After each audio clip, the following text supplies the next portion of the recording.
Okay. Hi, Grandma. Hi, Jenny. So it's what, November 12th or 13th, Today is 2015? the 14th. The 14th. Oh, okay. So I wanted to sit down and ask you about your life. I've already heard the story, but I would like it for the camera. Okay. So, can you tell me about where you were born and your family and your early life? Okay, one question at a time. Tell me about your upbringing. I was born in a city called Vilno, Wilno. It was Poland at that time. I was born January 1st, 1924. Do you want me to look at the camera? No, you can look at me. Oh, okay. And I had a good childhood. I had loving parents and one sister. And what's the next question? So what did, I guess it'd tell me about your early childhood and then when things started to change with the war and how old were you and what was the environment Okay, like? all right. Okay. Not too many questions at once. Okay. I had a very good childhood. We lived with my grandparents on mother's side. And then after my grandfather died, the grandmother and her son, my mother's brother, we all lived together. Mm-hmm. And I went to good schools, and I was taking piano lessons. And Was your town mostly Jewish? what's that? Was your town mostly Jewish? Everyone around you were Yes, they Jewish? Yeah. Jews only associated with Jews. It was natural. Mm-hmm. And all my friends and my mother friends, it was like there's no question about if you're Jewish, and we didn't have, but we had nothing in common with the Polish people. The Polish people were, a lot of them didn't like Jews. Mm-hmm. But at that time, we didn't feel the anti-Semitism. But you weren't that religious growing up. You weren't that religious. No, my parents were traditional. Mm-hmm. My father would go to synagogue on high holidays. And my mother didn't attend the synagogue. At that time, there was a synagogue. The women didn't sit together with men. Mm-hmm. And So you went sometimes. I went sometimes with my father, and we had traditional Jewish foods, and we spoke 3 languages in my house. My parents and my sister, we spoke Polish. Mm-hmm. My mother's native language was Russian. Mm-hmm. So with some of her friends, she spoke Russian. Mm-hmm. My father spoke Yiddish with my mother, but the children, they spoke Polish. So it was natural at that time. I was exposed easily to 3 languages. Mm-hmm. Besides, there were languages we were taught in school. We had German, and that was mandatory. English, only if you paid extra money. Polish was the main language. And we also had Hebrew. So as a child, I was exposed to so many languages, But so did everybody. We thought it's natural. Yeah. It's not like in America, everybody speaks English. And this happened because over the years, the country of Poland changed hands. When my mother was a child, it was either Russia or Germany, and with all the changes, people have to learn a new language. Mm-hmm. So then when did things start changing in terms of the environment? Okay. Then, shortly before the war that started in 1939, things in Poland changed for the Jews. They were discriminating in the university. The city was a big city and had a university called Stefana Batorego. They didn't like to take too many Jews into medicine. When they finally would accept a Jewish boy or a girl to be a student of medicine, it wasn't easy. You had to bribe somebody. They didn't like the Jews. And when people that I knew, one of them my cousin, and the children had to have a perfect record in high school. And when they did accept the a small quota of Jewish children, the time came they were supposed to sit on the left side. And if they didn't want to do that, they had to attend the lessons standing in the back, listen to a lesson standing. So one young man whom I knew well, he was also a medical student, and it was hard, and while he was attending the lesson, standing up, he fainted. And the professors were not, a lot of the professors were giving the Jewish students a hard time by not giving him the right grading. So tell me how it started to affect you and your family. it did not at that time. My father had a successful business, textile business, and the customers, and he had steady prices. It was a business that a lot of businesses you could bargain for a price. There was a sign in my father's business: the prices are steady. It means you can't bargain. And he had a partner, and he had quite a few people working as bookkeepers. At that time there was no computers, so the head bookkeeper, Mr. Zusman, used abacus. And then he had sales ladies, and it was a wholesale, retail and wholesale. But when it did start affecting you and your family, what started happening? That it started to affect, I would say, the war broke out in 1939. So shortly before, there was already anti-Semitism, especially among the university students. They had an anti-Semitic organization called Falanga, and then when the war started, the government changed.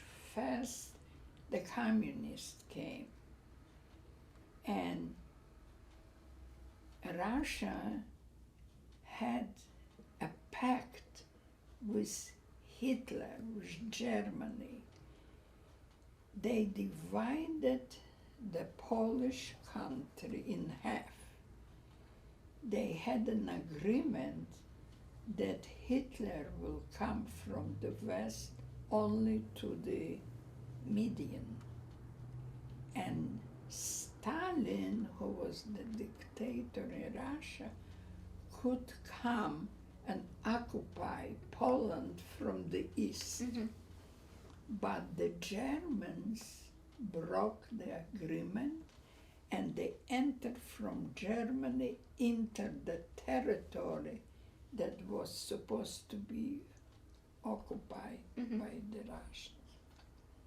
Meanwhile, my city was located northeast of Poland. And in 1939, the Communist Army took over the city. And the first thing they did, they started to persecute not the Jews, but people like who were owners of business, who were rich people. Mm-hmm. They called the rich people bourgeois. That's a French word. Yeah. And anybody like my father who employed other people was an enemy to them. They didn't persecute little businesses like here we call it ma and pa. Yeah. Because they claimed, like opposite in America, people respect people who give jobs, who provide jobs. In Russia it was different. If you employed people, you're bourgeois and you're using people. That's what they said. And these people who had businesses or factories, they were considered not a good element, and they were persecuted. And since my father employed quite a few people, they took what they nationalized the business. They took the business away from my father, Mr. Romanov, his partner. And my father had to surrender the key because the business belonged already, didn't belong to him anymore. And I remember he came home and he cried. That was the first time in my life I saw my father cry. He worked so many years, got along with his partner. He had good people working on it, and they just took away. Not only they took away the business, this was his livelihood. They took away, he had no right to look for a job because he was considered an enemy to the communist regime. And a lot of my father's friends from the same business would congregate in our house, in their houses, and men without work. They would play cards.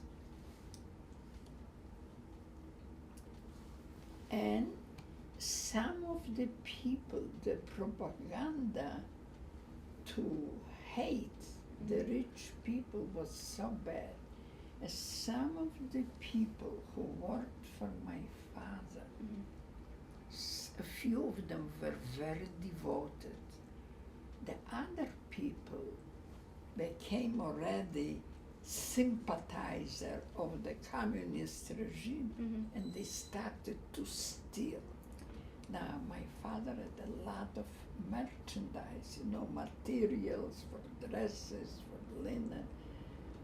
And at that time, the people who had business, started to hide the items they were selling because money lost its value. There was change of money. Yeah. The Russian money was rubles, and the rubles had no values, so people thrived.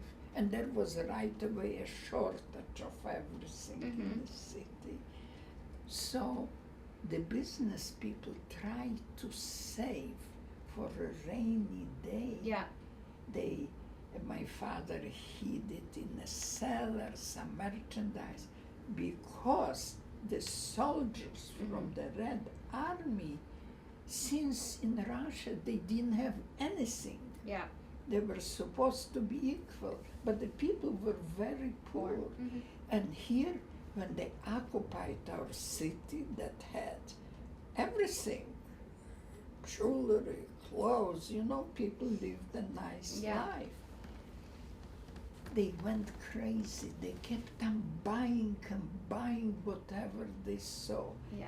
Some Russian soldiers were wearing a lot of watches because they didn't have a watch before. And when they saw and it was available, they kept on storing the merchandise.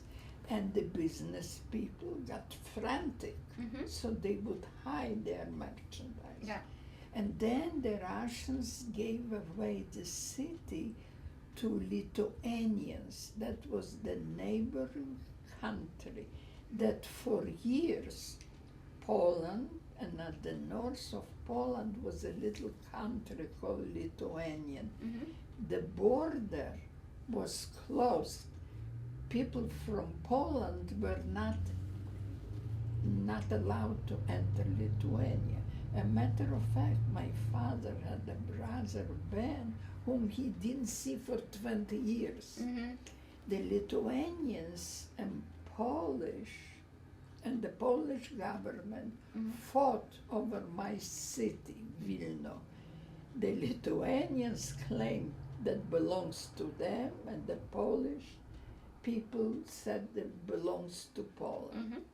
So when the Soviets came in, they opened the border. So now they could visit each other. And my father, the first thing he did, he made a passport. He went to visit his brother, whom he didn't see for 20 years. So I want to get into the story of when things started turning and what happened to your family and that's what getting happened to the ghetto.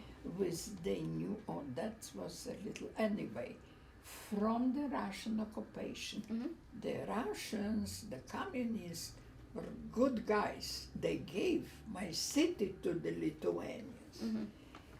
The Lithuanians were no bargains either. They walked into the city. They had a police force. Each policeman was at least 7 feet tall. And they started to have pogroms. They started to do bad things for the Jews. So after a short while being the new, I don't call it owners, but the new government, the communists took away Vilna from the Lithuanians for whatever reasons. And it was red, and everybody felt the terrible regime, which you had no freedom. You were not allowed to say one word against the government, because if somebody heard it, they would denounce you and you could be arrested.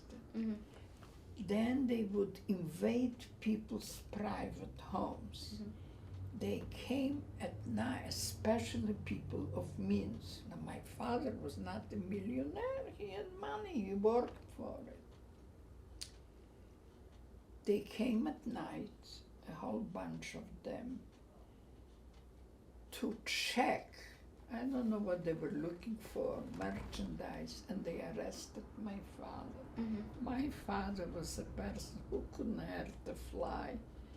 They took him away, and that's what they used to do without telling the family where they taking the people, when they are coming back. Mm-hmm. And well, my mother, of course, was very upset, but then after a while they let him come home. But then the whole life changed. It was hard to get food, and money didn't have any value, but merchandise did. So some people started to store. My mother said, go and get yourself more shoes, get yourself this and that, because money had no value. Mm-hmm. And this happened. Yeah, and then they started to arrest people Mm-hmm. for no reason. Yeah. And send them either to Siberia and just arrest people and families. Yeah.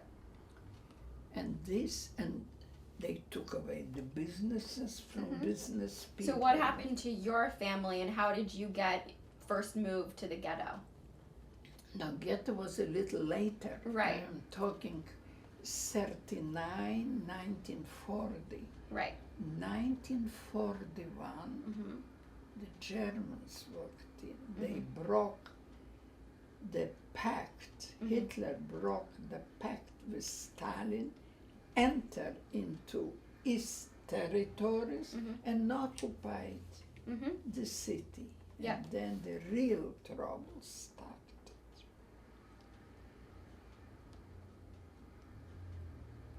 The Russians, before they left, Mm-hmm. they came to take away my father, send him to Siberia, to some gulags, to some camps. But when they entered my home, my father died. At that time we had a typhoid epidemic. Every day hundreds of people died. There was no cure for it. And when they came to take away the family to Siberia, or God knows to some forsaken place, we told them that my father died. Mm-hmm. They didn't believe it. Show me the death certificate. At that time, my mother was dying. She had a bad heart problem, and she was sick for quite a while. Mm-hmm. And we said to him, my uncle, who came from Lithuania to help us out, I was 17 and my sister was 12. And my uncle said to them, whom are you going to take away? The father is dead, the mother is very sick, so they left. 1941, June 22nd, the Germans, the Russians ran away and the Germans walked in. And that was a catastrophe for Jewish people. In no time at all, they were brutal. They made a law that all Jewish people at that time was supposed to wear a band with the letter J for Mhm. Jude. Streets were strict. The big, nice streets were forbidden for Jews. Jews were not allowed to walk on the sidewalk, only on the street. Food was hard. There was hardly any food. Mm-hmm. And then they would raid your home and take away the men. And the men never came back. And people hoped they went to work, but the men, middle-aged men, young men, never came back. They killed them probably. And a panic set in. Mhm. And right away, there were big, what do you call, placards? Billboards. Billboards on the street that all the Jews must to submit their monies, their jewelry, their fares, and they are supposed to bring it to one place. Mhm. And if this will be found they won't do it, they'll be killed. And after a while, we were supposed to, they were prepared, and people were scared. They would bring everything they have. Mhm. Some people took a chance. And you were living with your uncle, or? And we, my sister and I, we were kids who were not, we didn't know how to live alone. So first my cousin came. Mhm. She was older. She came from Kovno, stayed with us, but she had a family. Mhm. So my uncle, my father's older brother, Mhm. Ben, he came to take care of us. In the meantime, and he was from the capital of Lithuania called Kaunas, or it was called Kovno. And he lived there a long time, and he had this son and daughter, Mhm. the daughter who visited us, and he had a wife. And he came, my mother was dying at that time, Mhm. and he promised her that he's going to take care of me and my sister. And my mother died, and we were just alone with the uncle, and the conditions were terrible. And since he had a family in Kovno, he wanted to take my sister and me to his family in Kovno. Mhm. But in Kovno, which also were in Lithuania was invaded by the Germans, Mhm. they formed a ghetto, Right. a district, a small district for the Jews. Mhm. So we had to get a permit to leave Vilna, but we had to leave all the furniture. Mhm. And in the meantime, there are two people who joined us, a girl my age, whom I called Pekka. She was running. When the Germans came, the people got panicky, and they were running toward Russia, the savior. Mhm. She and her family, there were, I think, 5 children, and their name was Galper, and they were leaving Kovno to run someplace. Mhm. And the daughter, Pekka,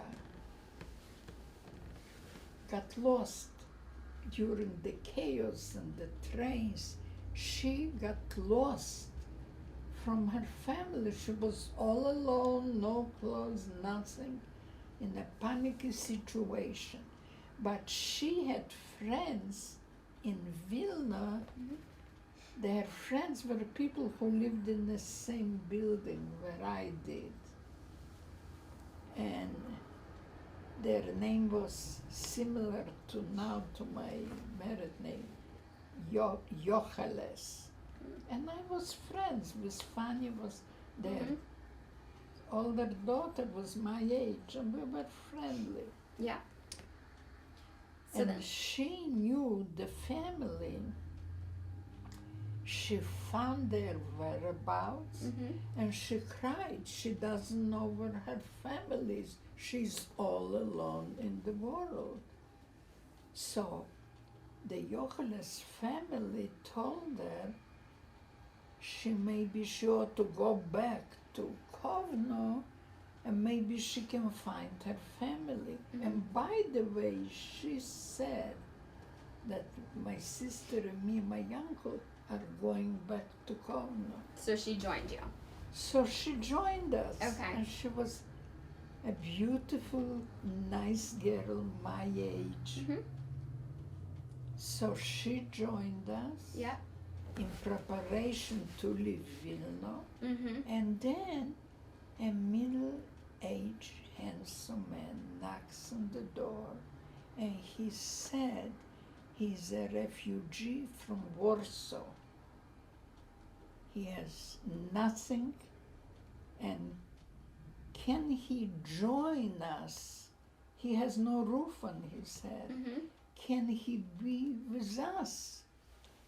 And his name was Grafman. And my uncle was a good guy. He says, yeah, we didn't have much, Yeah. but he had nothing. And he told us he was an editor of a big Jewish newspaper in Warsaw. He was an editor. He was a respected man. Mhm.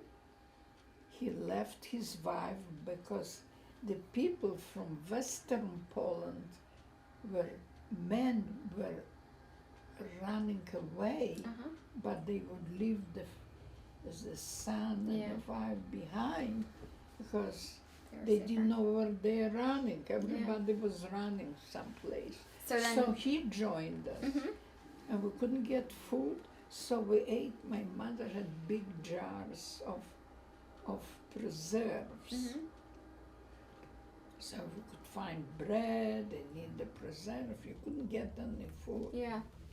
So then tell me about, then you went to the ghetto in Kovno? That was not so easy Mhm. at that time.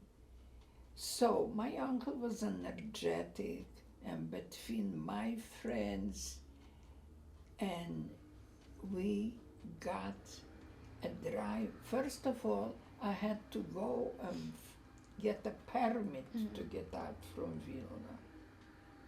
And so I did. Mhm. Because my uncle didn't speak Polish, he spoke Lithuanian or Yiddish. And somebody we knew helped us by finding a driver with a horse and buggy that will, for money, he will bring us to Kovno, to the ghetto. So we had to live, and somehow we got a permit to get out of Vilna. We had to leave everything my parents had, the best furniture, the piano, all possessions that rich people had. But my uncle said, we'll take the soft things, meaning clothes and furs.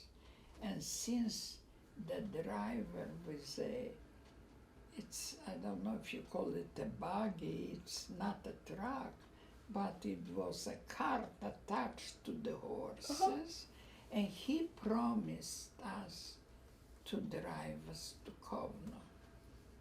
So there we were, my uncle, my sister, I, Peck, and Mr. Grafman. And we all shared the food we had. It was getting less and less. And we left Vilna.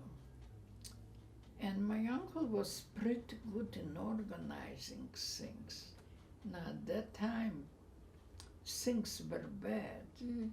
After we left Vilna, we got into the original Lithuanian territory. We had, and So for the interest of time, so tell me about being in the ghetto and that experience. No. Okay. I want to tell you, to Okay. get to the ghetto was a big problem Mhm. because the drivers Lithuanians who were anti-Semites with guns stopped us. They took the whole cart with things we had. They took it away. Grafman didn't have anything, Pekka didn't have anything, and everything was clothes and furs. But we saved the money. My sister doesn't remember, my uncle said the little pack with gold items he told her to hide in her panties. The Lithuanian men with gun store faces got us, there was no more driver, and they took the whole cart, they stole the whole cart. In the meantime, so we had nothing. They were nice enough to take a winter coat, and they gave me back my books that I had a lot of good books that were given to me for my birthday. But in a situation like this, I had to abandon the books. And we were near the river, and here at night we had to sleep someplace. So there was a nice woman. She had a big, nice house. She let us sleep on the floor. She gave us some food. But meanwhile, we found out that in a neighborhood town, all the Jews were killed. The little city was called Yanovo, and they killed every Jew. And we slept over in the woman's house on the floor. And next morning, how can we get to the ghetto, to Kovno?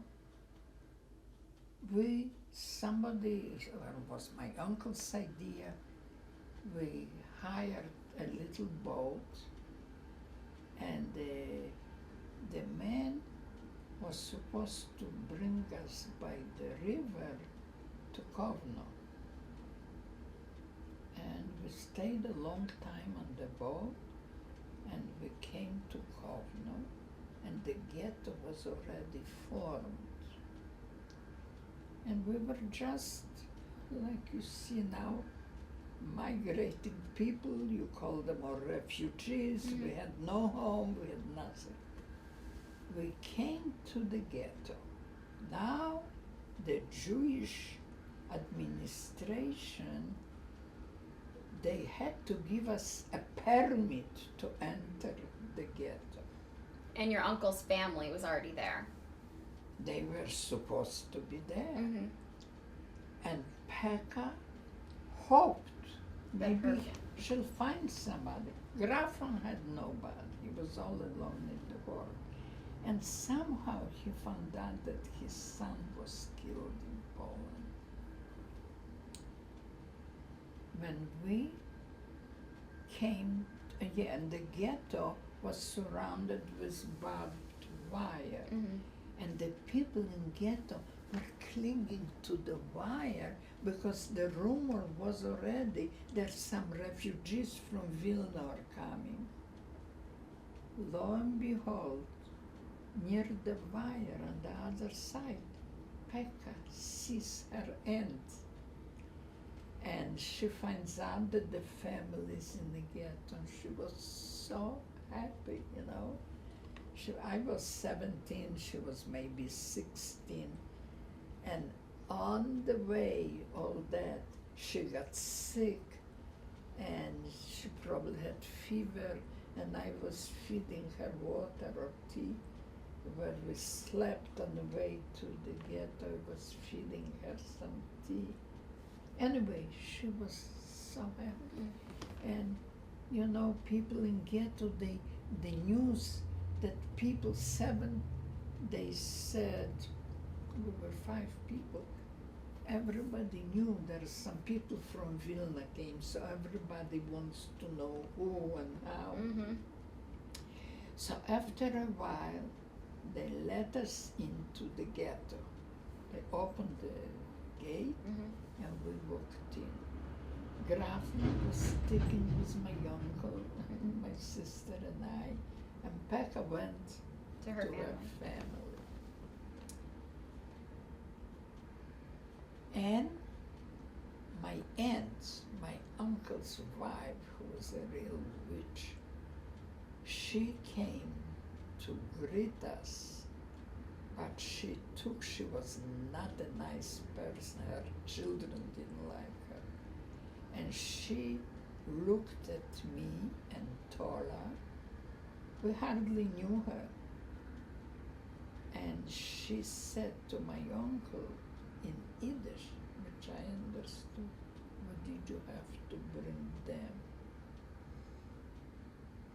And so that's we went to ghetto and then went through the troubles in ghetto. All right, what's the next question? So then what started happening with the Jews leaving the ghetto to go to the camps? When did that start happening? That was 2 years. 2 years. So you were in the ghetto Why- for 2 years. Now wait a minute. When we walked into the ghetto,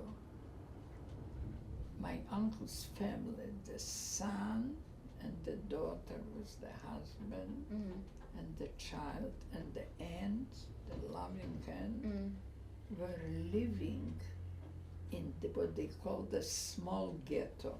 The ghetto was divided in small ghetto and a big ghetto. Mm-hmm. And they had a place to live. A lot of people lived together because the Germans didn't give enough space. So they had to make room for us. And was terrible, was already not enough food.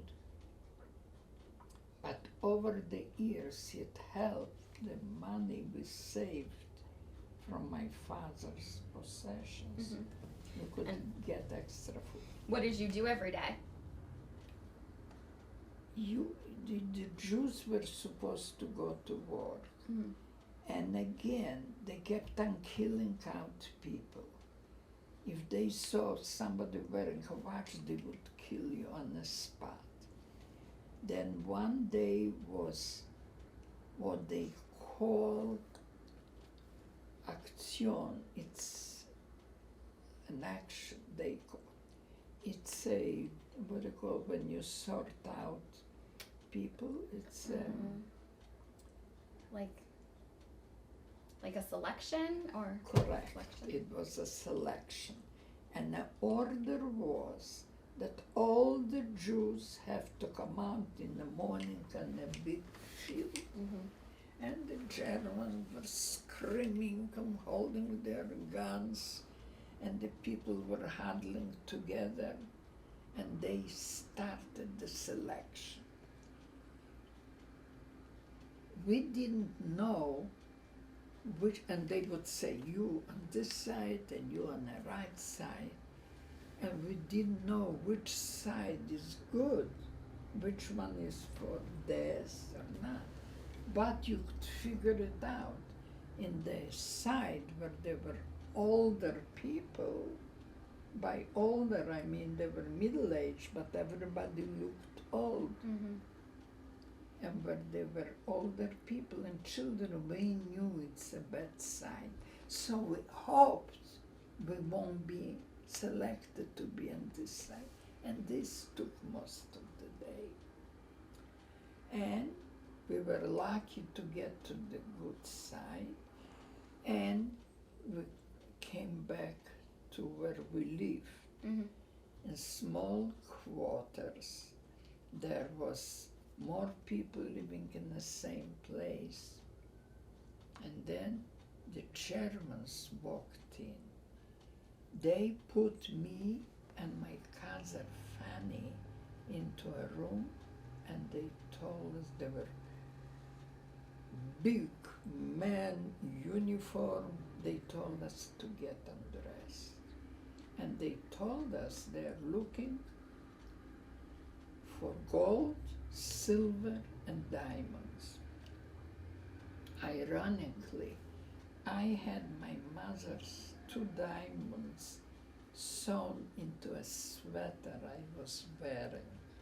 That was all on my uncle's say so. I didn't know anything about life. So they chased everybody from the room, and my cousin and I, we stripped our clothes. My aunt brought a drink. I don't know if she got the drink to give it to the Germans, because she thought if she'll give them a drink, they won't hurt us. Well, they didn't hurt us, but they said, like, they discarded my cousin, and they said that I am nice looking, and they didn't touch me, but they told me, and I think they were drunk or something, they told me to Turn around. make it to move around. God, I didn't know anything about life. It was very scary. Yeah. But after a while, they didn't know that I had the diamonds they were looking for. They didn't know. They were just miserable Germans. How old were they? How old were they? 20s? I don't know. Yeah. Who knew? They were in uniform. They were our enemies. Yeah. I don't know who cared. But finally they left. So all the neighbors came, and everybody was carrying news. Then shortly after, they said that they're liquidating the little ghetto, Mm-hmm. and all the people who survived the selection will have to go to the big ghetto. And all the time, in the meantime, they were taking away men. And like people in trouble, there was a rumor, they heard from them, they worked someplace. Later, they never came back. And that was always, the 500 they took, apparently they are working, they never came back. And then we moved to the big ghetto. And we were assigned an apartment or a house with lots of other people in it. You didn't have much space. Mm-hmm. It's like our family. I mean, we had very little space, but you did your best.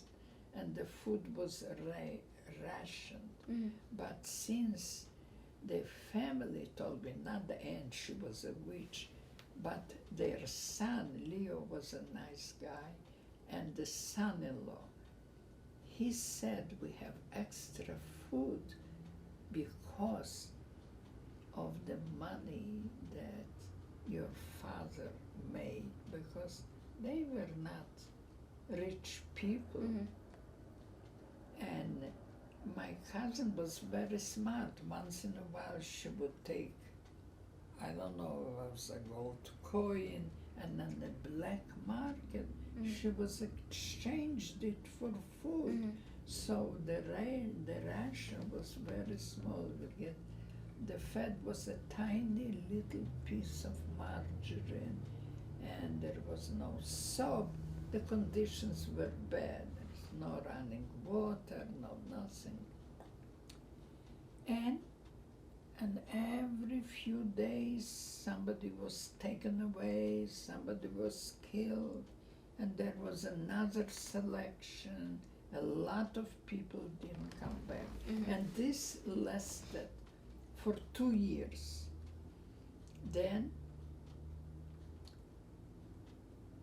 one morning, and there were always rumors, oh, you have to hide the young kids, like my cousin Leo and I.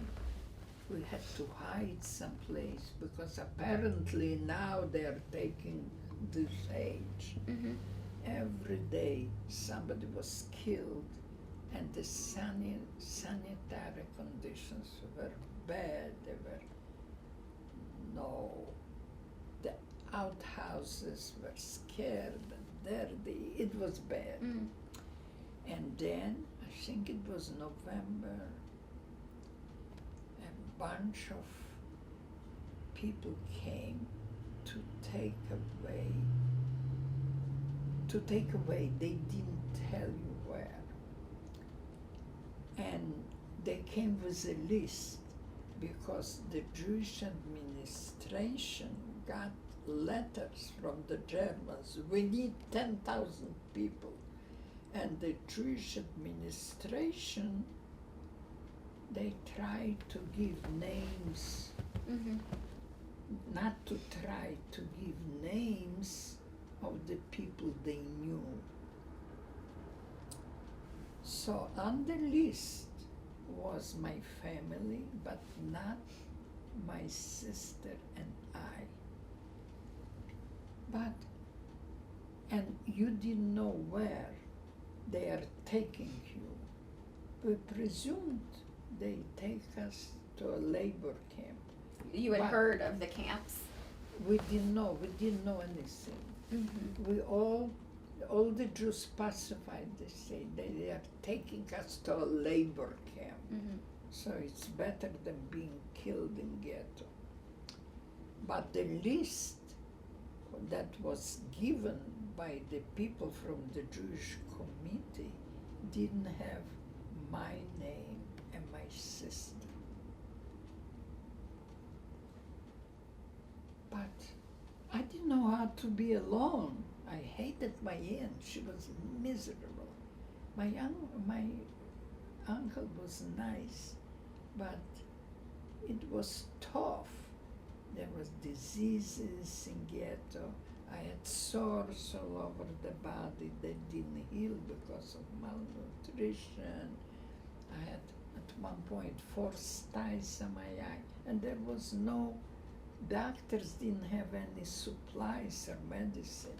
If you had a sore, you had to improvise. You would take a piece of paper, roll it like a bandage, and cover the sore. And the sores didn't heal. But the doctors, you would go to the infirmary, you had to bring a piece of wood to a log to heat the infirmary. And the doctors, they couldn't help you. They didn't have anything to help you with. And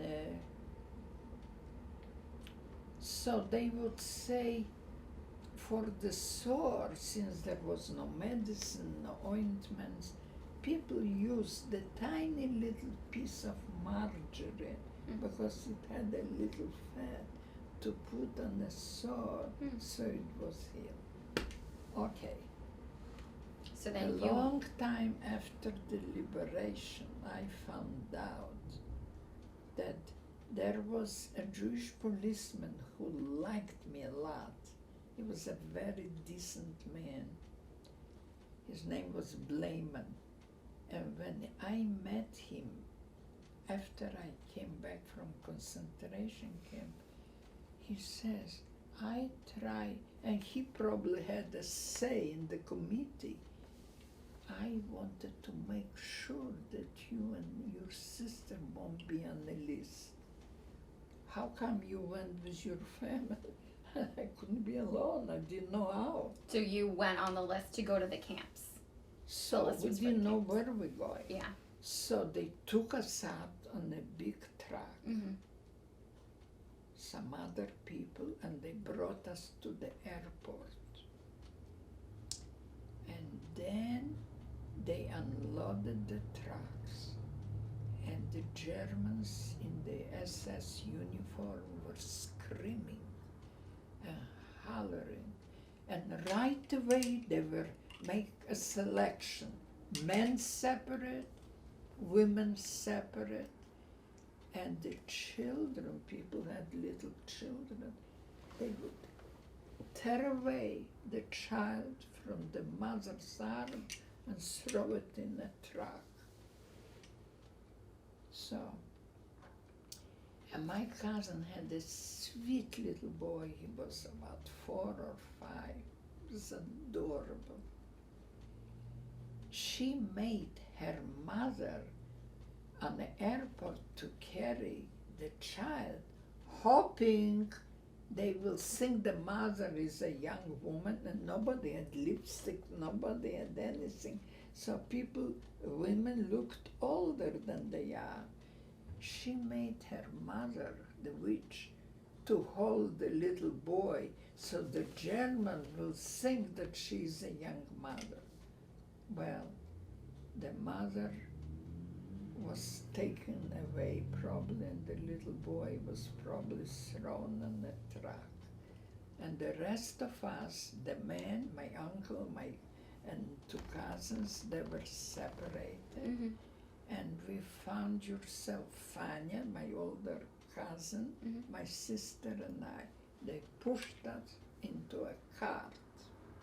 And all the time everybody was screaming. The women whose children were taken away, they tried to hold on the children. The Germans would hit them and take away the children. And in the evening, we all found ourselves, all bunch of women, in a train. It was a cattle train. Mm-hmm. And there was nothing in the train except a little straw and a few loaves of bread and maybe a few bottles of water, I don't remember. And there was only a window, a tiny window on top. Mm-hmm. And they bolted the car. And the women screamed, crying after their husbands and after their children. It was terrible. And I don't know how many women were in our car. I'm sure it was 50 or 60, and everybody was screaming, and it was dark. And we had no idea where we are going. You had no idea. And of course my cousin Fanny and my sister and I, they were huddling together. And they found there were no place to sit but the floor. Mm-hmm. So we had a little corner. And while we were sitting in the corner, everybody was screaming and crying. We befriended a lady with two daughters. They were from Kovno. Their name was Rosenblum. Nice people. One daughter was my age, Sima, and we all became friends instantly. The older daughter, who was beautiful, she just lost the baby. She had a young baby they took away from her. So we were all huddling together because you don't know who you sit with. And there was so little space that we took turns to stretch our feet. Mm-hmm. And the train moved already. We had no idea where we are going. You know, after a while, these cries and these screams subsided. The people got used to, but then was a problem. There were no facilities, and people had to go. So the comical part, you know, when people were chased out of ghetto in a hurry, you had only a few minutes to get out.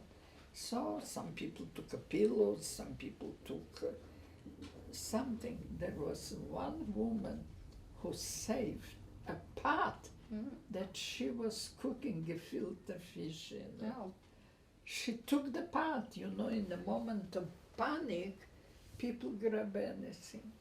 Now, lo and behold, the comical part of is we use the pot for our Toilet.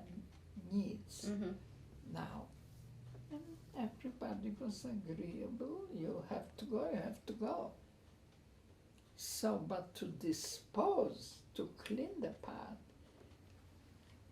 somebody discovered if you reach the only little window on top, you could dispose of the content. And we all shared the pot. And we laughed about it. That pot, she used to cook gefilte fish. And we went on and on and on. I don't know how many days. It's dark. And after a while, you don't know. You lose the time, conception of time. Then Sima, who was my age, and became friends, and she said, and there was a little window in the back of us. She whispered to me, so nobody of us listened. Look through the window. And I looked through the window. It was a long cannon. You know what a cannon is. And we figured there must be.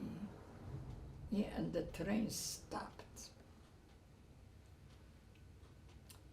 We didn't know what territory it was, because whether it was Lithuania or Estonia, we didn't know anything. We didn't know where we were going.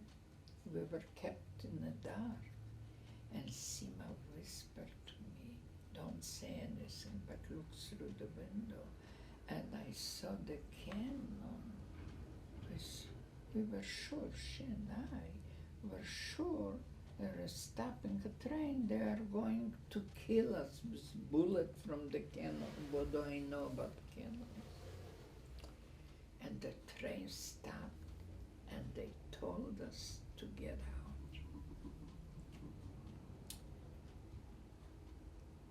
And they kissed. And when we got out, we saw the other train cars. There are more people getting out from the train cars. I don't remember the men and women.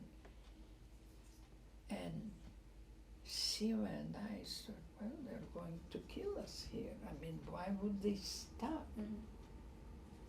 And they told us to form like 5 in a row. They told us to stay in a certain way. And I was sure they're going to kill us. So I told Tola, I thought if they are going to shoot us, I want to get the bullet. And I told her to stay behind me, trying to protect her. And I told her, I say, look, if they are going to shoot,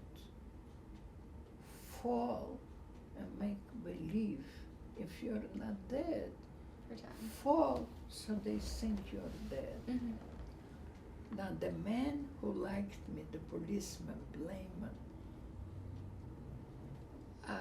I saw him in Ghetto once. We were invited to Sokol party, and he told me that his father was a rabbi in a little town, and they had an extermination, and they killed everybody. And he was still alive, but he lied down so the Germans can think he's dead.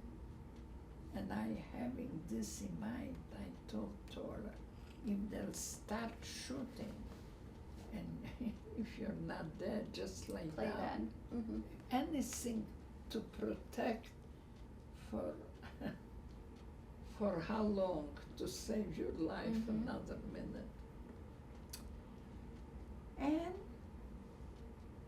they didn't shoot, they didn't kill anybody, and they were mud puddles. And we were drinking the water from the mud puddles. So Who thirsty. cared about how clean it is? If you didn't have water, we picked it up and drank. And then they told us to go back to the train. And again, days passed by, I don't know how many days. And the trains were going fast. And at one point, we saw signs. We passed by. We knew we're in Estonia. Mm-hmm. Next To Lithuania is Latvia. And then I think it was already in Estonia. On the train with us was a very nice young woman whom I knew. She was also from Vilna. She was a doctor. She was so nice. Her name was Hanna Luftspringer. She was married to a doctor. Somehow she landed in Kovno ghetto, but she was from Vilna. I went to school with her sister. Solonitz was her maiden name. And she was really a lady. She approached me in the cart, and that was in Estonia. You could see by the signs, because nobody told us anything. Bolt the door and that's it. Mm-hmm. And she said to me, the train started to go very slowly. So she whispered, she felt close to me because I was from Vilna. She says, let's jump off the train, because who knows where they are taking us? Maybe they'll kill us. Let's run for our lives. And I said, and we can jump off it was very hard to get off the cart because it was high, no steps. She says, when the train will keep on going slow, let's run away. You could open a door to get out? There's a way to get out?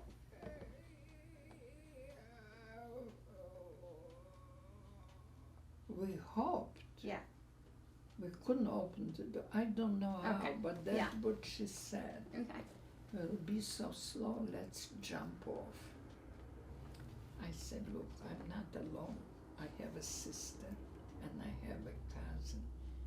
And besides, we don't know the language. And all these Baltic countries, they were anti-Semitic. They were all the non-Jews would try to point to the Germans with the Jews. You are, yeah. That the Jew is hiding and the Germans would kill you right away. I said, I'm not going, and she didn't either. And then the train resumed speed, and I remember I had some sugar in a little paper. So I ate the sugar, it felt so good. I think, you know, everybody had a little saved of a piece of bread, anything. And finally, I don't know how many days it took, the train stopped and they told us to get out, and that was the concentration camp called Kroga. You saw in Israel, Yeah. Klooga. And we were told, and they were already inmates from Vilna and from Kovno, and the first thing we saw, they called it a block, a building just for men. And a little further was a building just for women. And since we were all women, they brought us there. And of course, the other people who were there already, they were from Vilna, and they all wanted to see who came from Kovno, not that they had friends in Kovno. And some of them were people from Vilna who were about my age, who knew me, and I knew them maybe slightly, but they were trying to get information and give us information about the camp. And they were from the Vilna ghetto. And they told me who else is from Vilna, from people I knew, about our age. And then I had a very good friend, Cyrinska. She was in my class. She was a nice girl. We always congregated in normal times in her house because the parents downstairs had an ice cream parlor and candies. So, kids like to come where there is no parents. Yeah. And she had a radio. It was like, it was better than television. There were no television. And she was nice. She was extremely ugly. And she was not too bright, but she was a nice girl. And her name was Geshe Cyrinsky. So all the boys and girls who knew her would like to come to her house and listen to the radio and fool around. They were all good kids. Her mother was helping in a store that was open only in the summer. People didn't have ice cream in the winter. And it was a nice place to go in the summer. We had chocolates and you could linger there. Young people like to have their wonderful ice cream. Some of it was called cassati. It had nuts and things. It was a nice place. She was in the camp. And we were assigned to the rooms in the building. She was working, and of course, whatever you had to submit. Whatever things you had to give away. So you had nothing. And I always was watching my pictures. I saved all old pictures. I put it in a little bag, and I never parted with it. But somehow it was taken away because the top I was wearing was the picture. I was very lucky. Geshe was working with the selection of the clothes. The Germans, they didn't want anybody to have an extra change. So what you had to wear over and over again. She found the bunch of pictures that they were like my lifeline. And she recognized the picture because she was in many of them. And she gave me back the pictures. That's why I still have them. And she was in a camp with her mother, her sister Fira, and a cousin. And they were huddled together. And they were always hungry. If I had an extra sandwich, sometimes I would go upstairs and give it to her. And she would tell me about what happened to our friends in the Vilna ghetto and all the gossip that the children shared. And we were in a camp a year. And that's when they killed everybody. Okay, what's your next question? So tell me about that day when they took everyone You out. don't want to know about the conditions in the camp and Yeah, we can. that was Yeah. we didn't have much.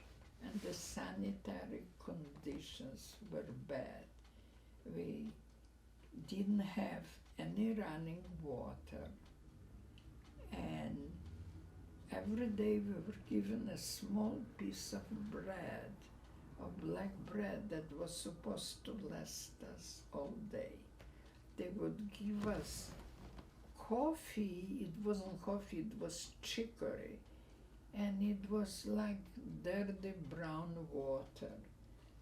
And lunchtime, one of the inmates would serve soup. And the soup was like dirty water too. And something was flying in the soup, whether it was a barley, it always looked like a fly.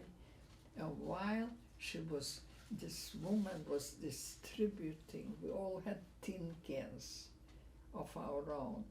And if she would meddle, lunchtime there was a big urn, and she would mix it and give you the little dirty water that was called soup. And the women were fighting. They accused her of not mixing it well, so they wouldn't have a few little sinks inside. They hoped will quell their hunger. And they would give us a small piece of margarine or some honey, just a little bit. And then what was your job in the camp? Well, there were different jobs. And every morning there was a roll call. We had to come out, rain or shine, and stay in fives. And then the SS women in charge were miserable young women who were standing with a stick. If you did something wrong, they would hit you, and they would count. And the Jewish policewomen were responsible that everybody gets out to the roll call. If you're sick or not sick, and if you're sick, you could go to the infirmary, but there was nothing in the infirmary they would help you. There was always a danger in case of closing up the camp. The first thing they would kill is the people in the infirmary. Okay, so every day was a roll call, and the Germans would count, make sure that nobody is missing. And then at night was another roll call to see if the amount is right.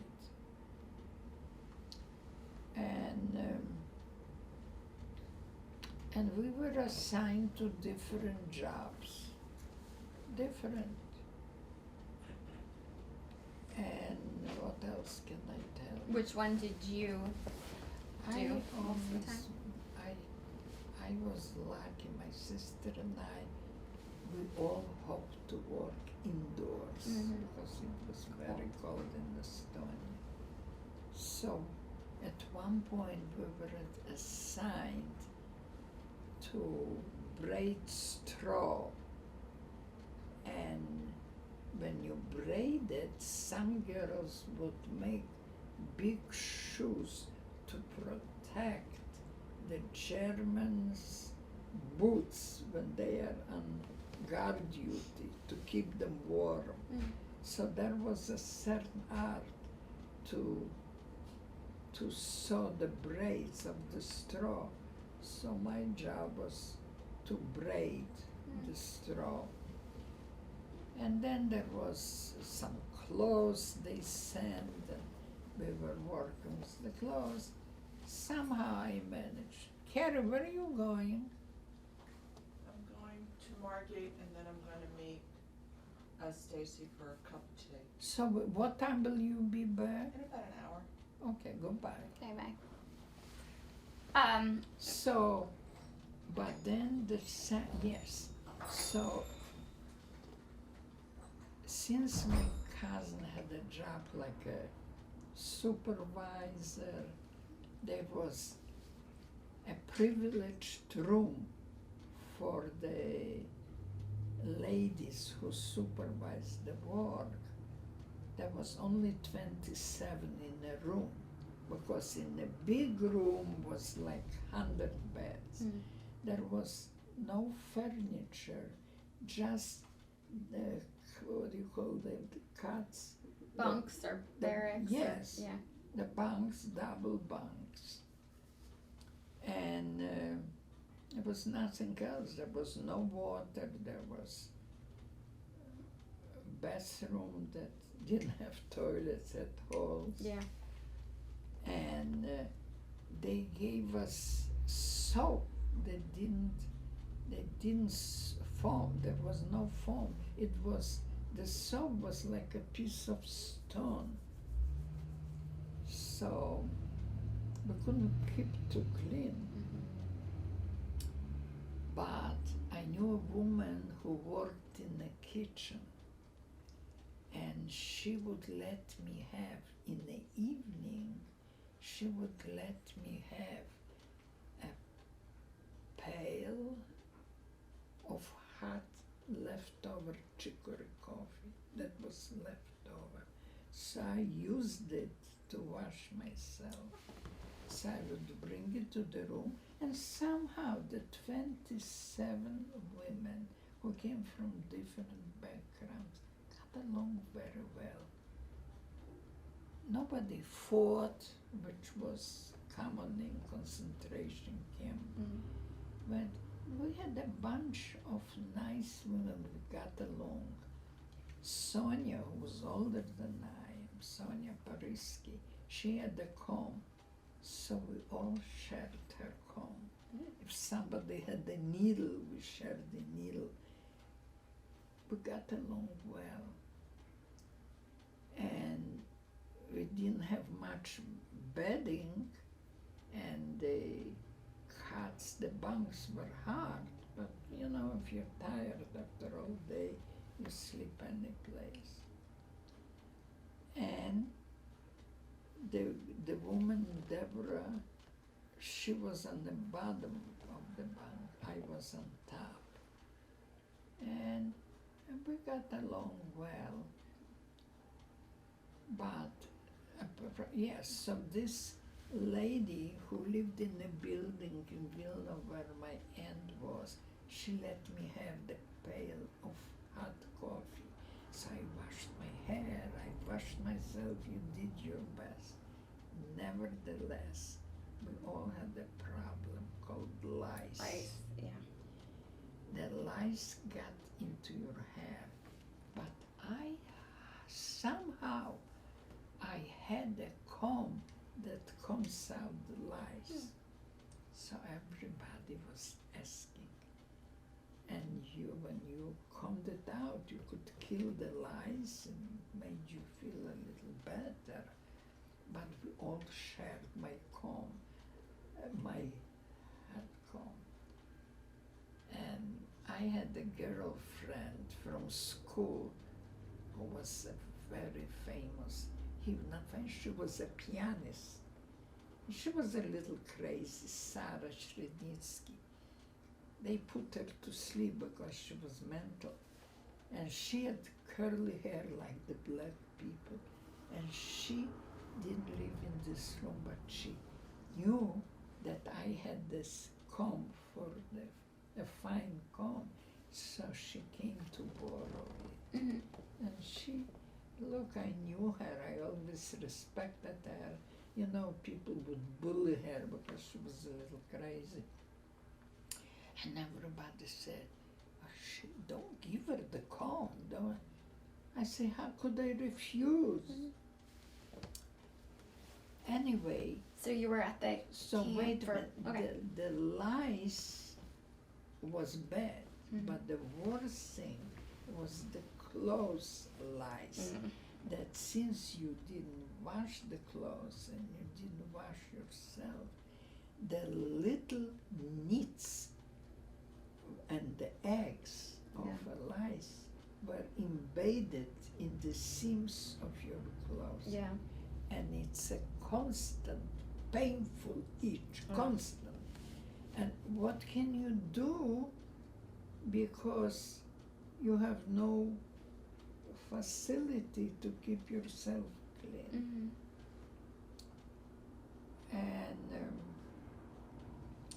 So this went out for a year. And toward the end, it was September 11, 1944. The last week we didn't have to go to work. And people, the inmates, suspected there was something wrong. And they started to give us better food. Mm. The soup was nice and thick, and you felt full. And I think they once gave us some fish, which we didn't have anything except the soup for years. And we smelled the rats.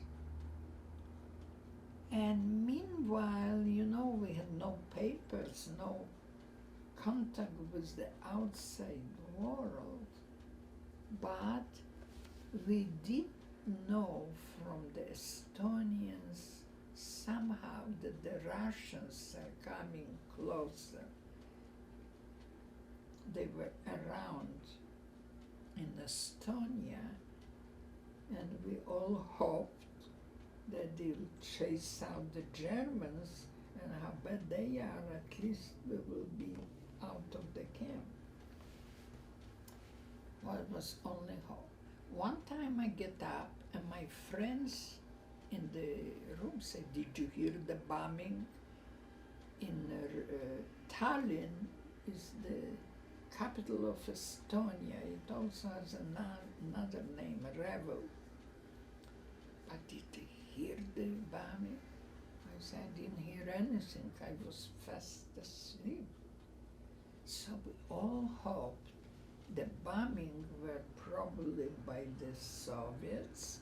So we hope maybe someday we'll be liberated. We hope. We always hope. Mhm. Now, at one point in a camp, some people disappeared.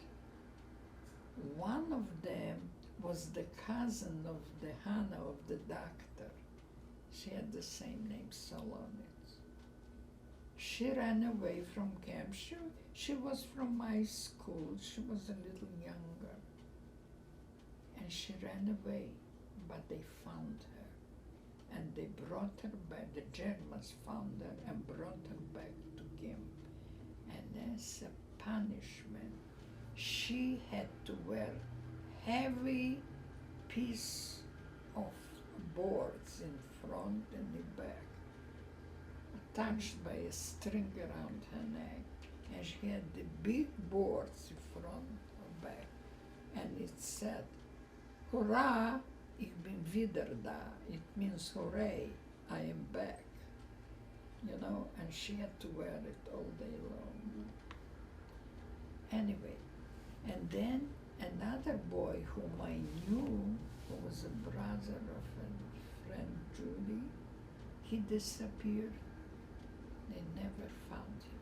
So then the Germans, they knew about each disappearance. They gave an order. Everybody in a camp has to be shaved. Hair shaved off to zero, they call it, completely. And the men in the next building were supposed to have only shaved in the middle, and they called it the street for the lice. Lausenstrasse means this was a street for the lice. Because if they will try to run away, the Estonians would know they're Jews from the camp. So, and the women, one of them was shaving the heads. One of the Jewish women had an order to shave every woman. And the German SS women, they warned us, if for some reason a woman will try to save some hair, she'll be punished. I listened to the order and I let the woman, the barber, the woman who was cutting the hair, I didn't pay attention, let her shave it off. And my sister cried, she cried, because she didn't want to part with her hair. So then one of this SS woman, Agnes, she was mean. She came to check how the cutting is going. And she said in a nice voice, she says, don't cry, dear. If you'll have your head, you'll have your hair. Like, if you're alive, you'll have your hair. And Torla cried, and I told her, stop crying. The hair will grow back. Yeah. Now my cousin, Fania, she was vain, she was vain. She and some other women asked the woman who was cutting hair to leave a little bit. All of a sudden, the women had to cover the hair. So it was invented. We found a piece of rags, or somebody found a scarf and made the little helmets like. And some women, being women, would leave a few hair. Well, the roll call came, and the German woman, Inge, she looked like the Bergman actress, like Ingrid Bergman. Oh. She was very attractive and tall, and she had to check the women on the roll call if they are all bald. And if she saw some hair sticking out, she would use her stick and hit you over the head. And my cousin, who left the little hair, she hit her too. And the other women, they say, when they saw that one of the prisoners were hit on the head, they would say, good, she didn't have to be vain. She didn't have to save her few hair. Mm-hmm. Good that she was hit, people are like animals. And this went on, as I said, till September 1944. And the food was getting better, and there was no war. So we all talked, wondered, hoping they'll send us to another camp, because we figured maybe there is no more work, no more working clothes. Mm-hmm. And the work was like, some people had to build fortifications for the Germans for the war, what you call the beton blocks. Here they call them cinder blocks. Oh, cinder blocks. Yeah, that's what we had to do. Anyway, that day came, and in the meantime, they took some people to another camp, and they took my cousin away to a place, also a camp called Lagedi, and they took a number of the people, and they took my cousin and some young women.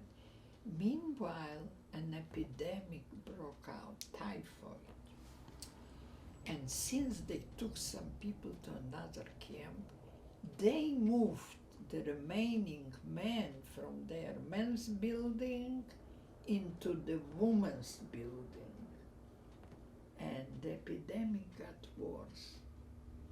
And Tola got sick. Mm-hmm. And some of my friends got sick. That's what my father died from. Today, it's cured with an antibiotic. At that time, it was a death sentence. were a lot of sick people, and some of my friends, one, my best friend, she says, I can't see, take me over to the infirmary. Infirmary was, in case they transfer you to another camp, they'll kill the people in Yeah. infirmary. They don't want to kill. So then what happened on that day? That day, in the morning, we had an order to leave the building and to congregate on the big front yard, which was big. We all listened and we all hoped that they will send us to another camp to work. Everybody was clinging to life, and we had to empty the building. And Tola, I didn't let her go to the infirmary. She could hardly stand. I told her, I put on some stocks on her, and she was bent down and she was very sick. But I kept on straight out, we have to come down. And we were sitting on that front yard. We were not allowed to go to the building. And they brought us food and good, thick soup. And we smelled it out. Why do they give us good food, like for the prisoners who have to die? And we were talking to each other and hoping. And this went on, and it was a nice sunny day. And the date is similar, like now they call it 9/11. For me it was 9/19, September 1944. We were all sitting outside.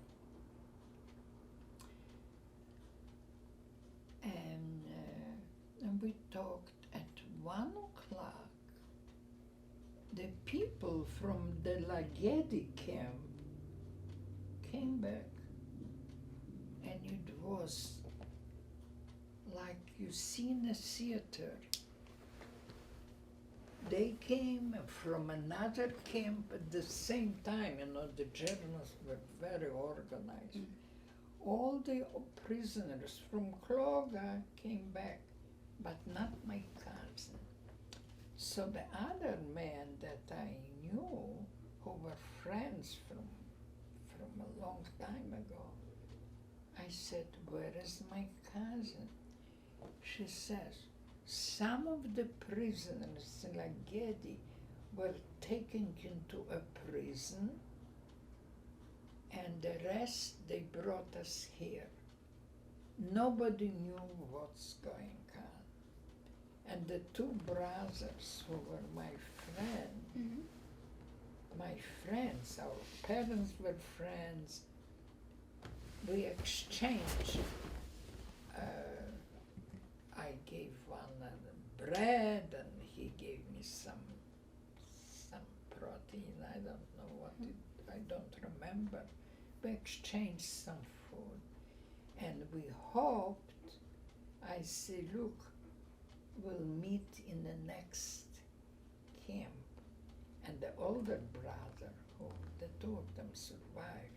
One, the younger one, is in the kibbutz in Israel. I called him the other day. And I say, Nissan, that's the older brother, I say, I hope we'll meet in the other labor camp. He says, if not on the other world, you know?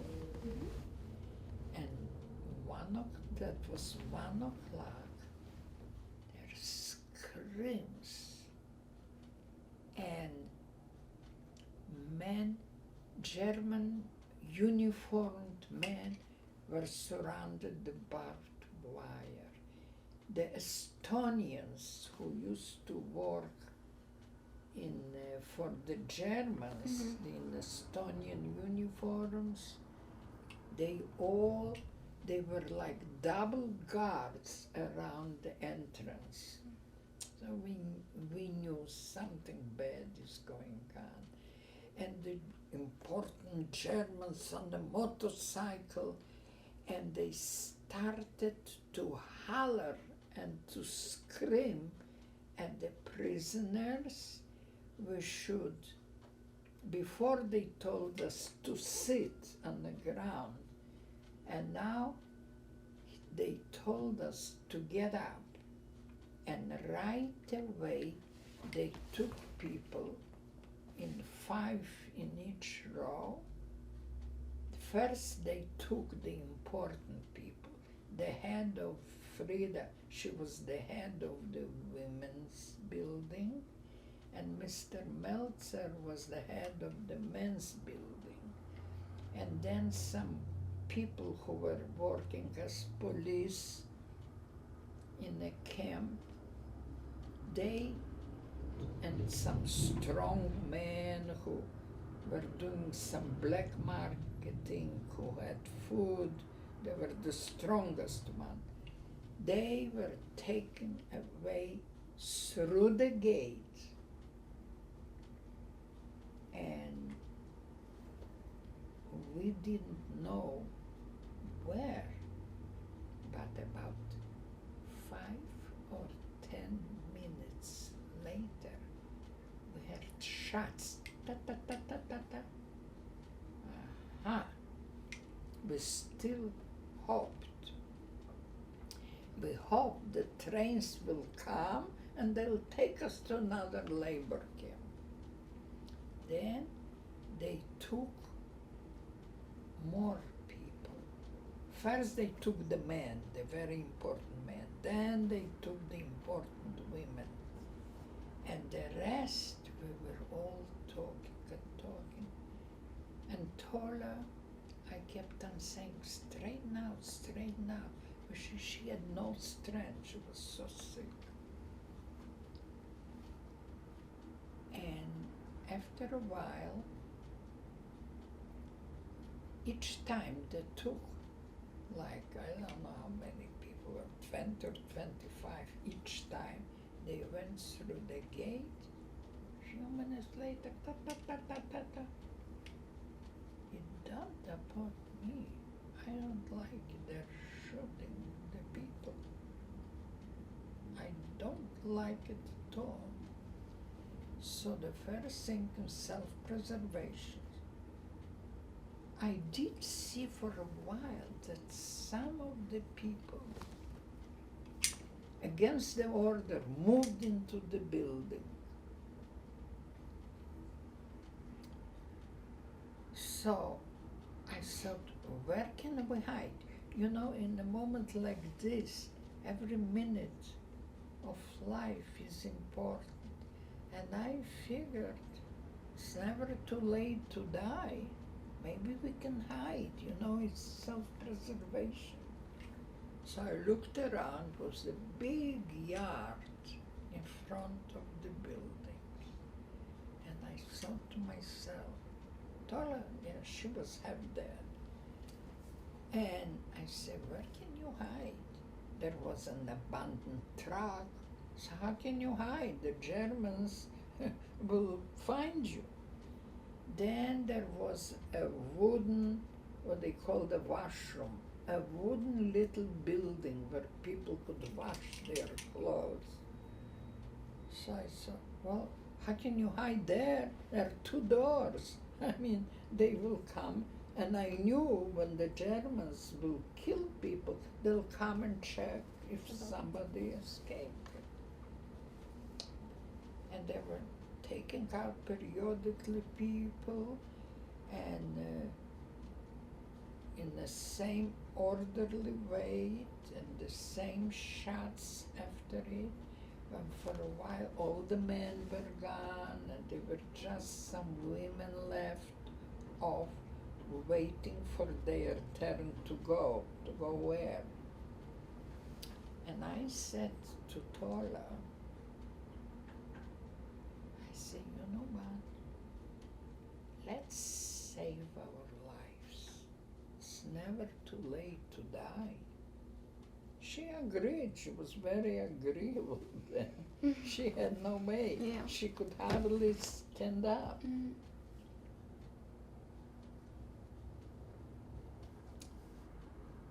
So when very few people left, so I said, where can we hide? I said, look, you can hide outside. Mhm. I talked to myself, Mhm. you can hide outside. There's no place to hide in open truck in the little wood. And the way the building was built, the woman's building, Mhm. how can I describe? It had two entrances, and it was a few floor building with windows. You could enter it through the left side and through the right side. And it was shaped like a, what do you call this? Like an L? No, Or like this. rectangle or It's like square, rectangle, trapezoid? this and this and this, what do you call? Okay, that's how it was shaped. Okay. In between, Like a U, kind of? like a U. With hard but edges. Not round. Okay. Okay. Yeah. In between the two entrances was a wooden building, Mhm. and that was the kitchen Mhm. where the delicious soups were made. Now, in front of each entrance was an Estonian soldier Mhm. who was with the German army, who was an enemy, with an open gun. And people, the one that was left, were trying to make conversation. Some of the Estonians knew German, some knew Russian. I said to Tola, and the door to the kitchen was open, and the water in the kitchen was running. They had running water in the kitchen. I gave Tola an order. The kitchen entrance was near the left door. The left door, and near was the wooden building called the kitchen. I said to Tola, go in, and if the German will stop you, tell them you went in to get a drink of water. And I say, go in and don't go out, you wait for me. She did. And I am near the guard. We used to call him Valet Jack, like a car valet. That was his nickname. And he was one of the guards in the camp. And Tola was nearby in the kitchen. I told her to stay. And I am trying to go after her. You're desperate. You don't know where to hide. And the guy, the valet Jack, was talking to a woman whom I knew and her daughter. She was in the acting business. And when I worked in the ghetto, she was one of the heads. She was a singer. Her name was Mrs. Warszawski. And she and her daughter, Fifi, were talking to the jailer. And they were asking him questions, and he answered not in an optimistic way. And I was afraid to enter the kitchen because he was looking at me with the gun. So I thought, gee, I hope they keep on talking, and maybe at the moment, if he'll turn his head, I'll run after Tola. But I'm waiting because I'm afraid. And I try to put a step forward, and he's looking. And I thought, if he'll see me getting there, he can hit me with the gun. So I'm waiting for the right moment so I can go after her to the kitchen. Mhm. And I can't find the right moment. Tola is coming out. She wanted to know what happened to me. I got so angry at her. And then I thought, okay, if I don't go now, he was a little distracted by Mrs. Warshawski. I did make a few steps and I got after her and I said, why did you want to get out? I told you to stay here. You don't know what the next step is. While I was trying to get in the building, I had a relative, Zhenya, who was also in the camp. And I heard her screaming, Adele! She was desperate. She probably knew that they are exterminating the camp. But till today I see her in my dreams. But I didn't want to turn around. I was afraid of my own shadow. Well, I go into the kitchen. The water is running. My sister is there. And I said to her, let's try to get to the building. You can go through the front doors because the guards are staying. But in this U, there were windows that were high. I say, let's get into the building because I saw other people running to the building. Mhm. What have you got to lose?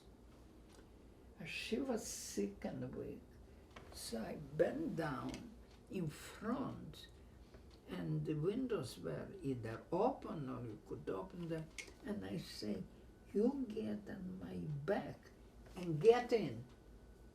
And she did, she listened. She got on my back with her feet and got in. I got after her. And where we got in, there was the big place where 100 people lived. The only furniture was the bunk beds. And when we entered it, I see there were other people hiding. You know, people hide under there was no place to hide, Yeah. but it was their last hope, and they were noisy.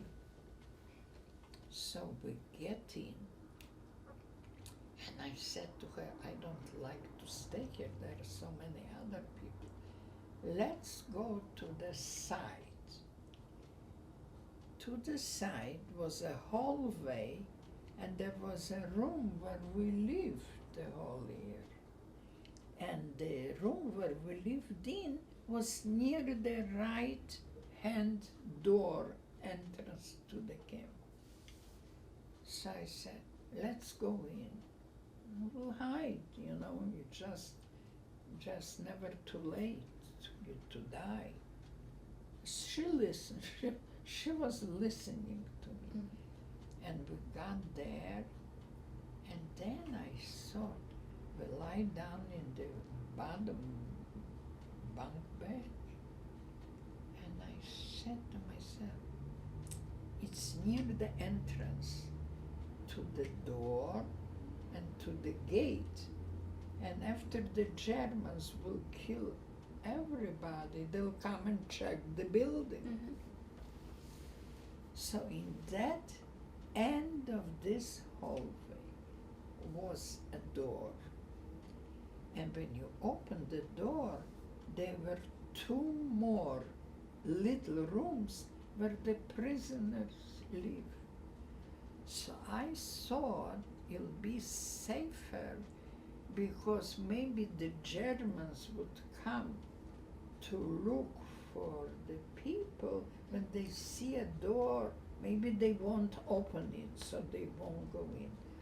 So we opened the door and we went to the little room that I knew it was a tiny room with only 2 or 3 bunk beds, and also was taken by the more important women. And I knew Raya, who lived there. She was the policewoman, but she was a very nice lady. She's 97. I talked to her. She's in Connecticut. She's very sick, but her head is good. And I knew she lived in that room with some other privileged women. So I'm giving Tola an order. Lie down on the bottom of the bunk bed. Cover yourself, in the morning everybody left. I don't know if there were pillows or blankets, everybody had to leave the